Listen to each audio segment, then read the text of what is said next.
You know when you're grilling something, maybe a piece of toast, a marshmallow, or meat on a skewer, and it gets a little too charred? You scrape it off a bit and say, burnt bits add flavor. Well, what if those burnt bits are actually doing more than just adding crunch? Okay, let's get this out there first. No, you're not gonna get cancer from one burnt toast.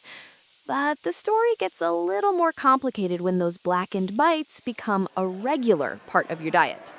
Let's take a lunch break dive into this, shall we? So, why does burnt food get a bad rep? When food, especially starchy food or meat, is exposed to high heat, it undergoes chemical changes. And one of the most talked about culprits is something called acrylamide. Acrylamide is formed when you cook starchy foods like potatoes or bread at high temperatures. Think frying, baking, roasting. That golden brown crust on your fries, that's acrylamide waving at you. And here's the twist. Lab studies on animals have shown that high doses of acrylamide can increase the risk of cancer. Now, before you throw your toaster out the window, let me pause you right there.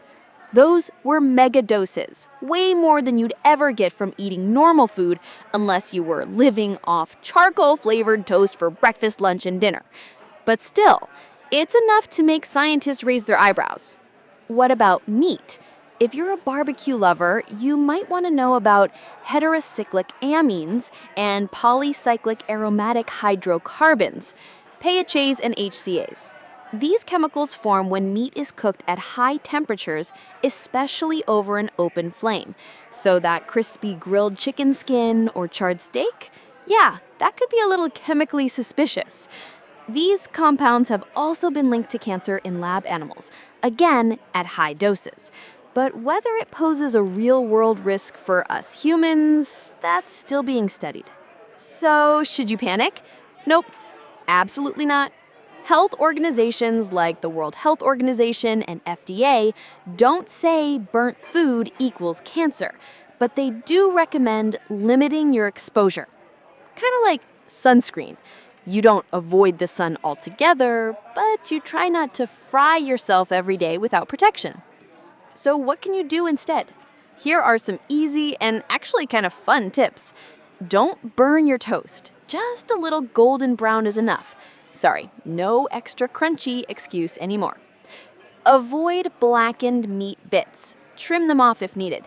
You're not wasting food. You're saving your colon. Boil or steam more often. These cooking methods don't create those risky chemicals. Plus, your steamer has been begging for attention. Flip your meat often to avoid one side getting all the heat and becoming a charcoal chip. Use herbs and marinades. Believe it or not, some herbs like rosemary can reduce the formation of HCAs when grilling. Who knew seasoning could be a superhero?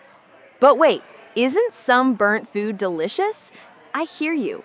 There's something weirdly satisfying about that crunch. A little char on the edges of pizza crust or a caramelized edge on brownies, it's tasty. The trick is moderation. Eating burnt food every now and then is not a death sentence. But if you're the type who loves to scrape the burnt layer off pans and snack on it like chips, maybe reconsider. And what about street food? Ooh, yes, grilled skewers, fried snacks, wok-fried noodles. Delicious, addictive, but often cooked under high heat, sometimes reused oil, and in large batches that get, well, overcooked. Again, enjoy it occasionally, but don't make it your main food group. Balance out that crispy stuff with fresh veggies, fruit, and some good old water. And maybe give your poor liver a break once in a while. Final thoughts from your lunch break buddy. You don't have to fear burnt food like it's radioactive. The science says there might be a risk with excessive repeated exposure, but a bite here and there won't doom you. Just don't make it a habit. Keep your cooking golden, not blackened. Steam when you can, grill smarter, season like a queen. And remember, health isn't about fear. It's about balance. Now, go eat that toast, but maybe just toast, not torch.